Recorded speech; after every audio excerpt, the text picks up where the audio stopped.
Welcome back to Jenin, where we uncover the darkest and most hidden corners of human history. Today, we dive deep into the shadowy world of the Italian Mafia, a force so powerful that even governments trembled before it. Who was the most feared mafia boss, the one people still dread long after his death? What are the roots of this criminal empire, and what secrets lie behind their so-called family law, the Last Supper ritual, and the terrifying pit of death? This episode is more than just a story. It's a journey into the beating heart of organized crime. Buckle up, because what you're about to hear might change the way you see the world. Do you know who the most powerful mafia boss in history was? The man feared by all, even from beyond the grave. Do you know how the mafia began, where it emerged from, how it rose from peasant rebellion to infiltrating governments, controlling economies, and ruling both Italy and the United States?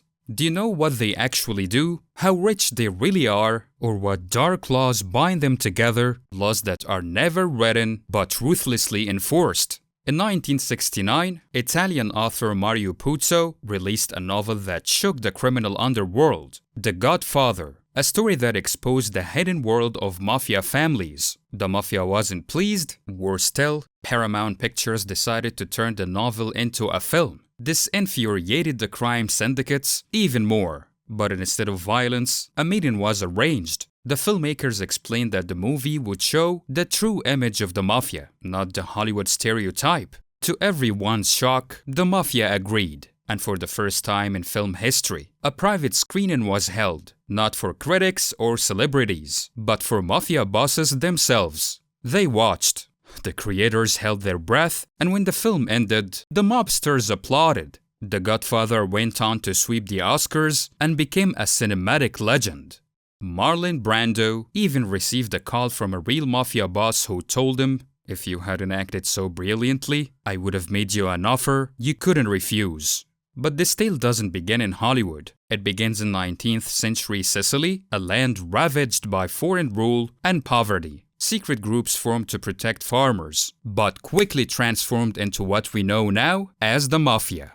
The word mafia comes from an old Sicilian phrase meaning, "we cry out against the oppressors." They called themselves men of honor, but their honor was built on violence, extortion, and blood. By 1860, the mafia had become a state within a state, controlling politics and business with bullets and bribes. With waves of Italian immigration to America in the early 20th century, the mafia spread to New York, Chicago, and Las Vegas, and transformed from a local gang into a global criminal empire. They weren't just thugs, they were billion-dollar enterprises operating illegal businesses around the world.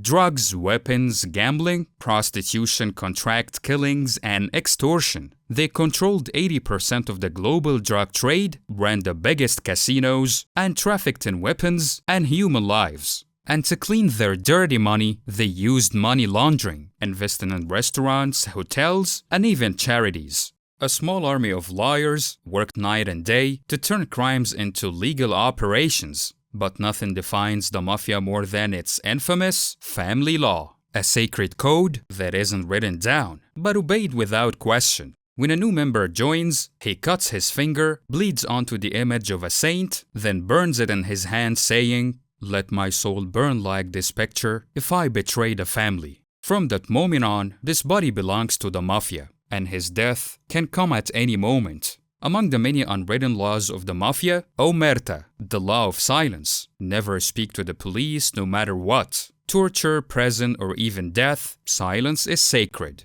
Absolute loyalty. The family comes before yourself, even before your own blood family. No harm to women or children, a line that must never be crossed, or it could spark an all-out war. Only the boss can order a hit. No member will kill without the Don's permission. Disobeying this rule means death. No stealing from fellow members. Stealing from outsiders is business. Stealing from the family is betrayal. No dealings with police or politicians without permission. Any unsanctioned contact is considered treason. Blood washes blood. Revenge isn't an option, it's a duty. If a family member is killed, retaliation must be swift and brutal. Even in prison, silence.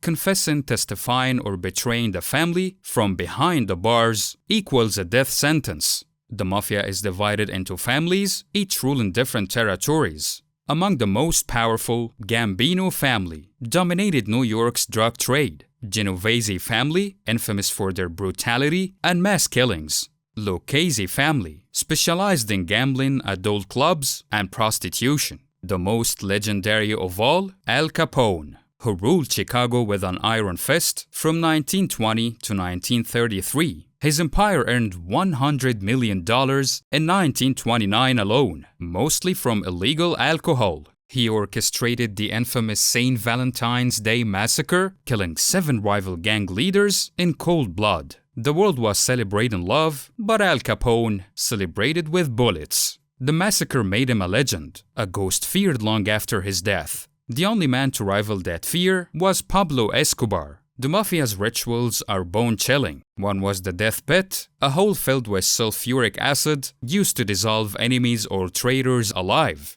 Another was the Last Supper, a lavish meal, usually seafood or lasagna, before a brutal assassination. Victims included rival gang members, judges, and even generals. Between 1981 and 1983, a war broke out between the Corleone and Rina families. Hundreds died, including innocent civilians. In 1982, the Mafia assassinated General Carlo Alberto Dalla Chiesa, a national hero fighting organized crime. In 1992, they killed Judge Giovanni Falcone with a car bomb, one of the most shocking Mafia hits in history. Despite relentless efforts by Italian and American governments, the Mafia still exists, but in shadows. Today they operate in cybercrime, fraud, money laundering, and fake companies. In 2023, authorities finally arrested Matteo Messina Denaro, one of the last great Mafia bosses. The Mafia isn't just a gang, it's a culture, a network of power, fear, loyalty, and betrayal.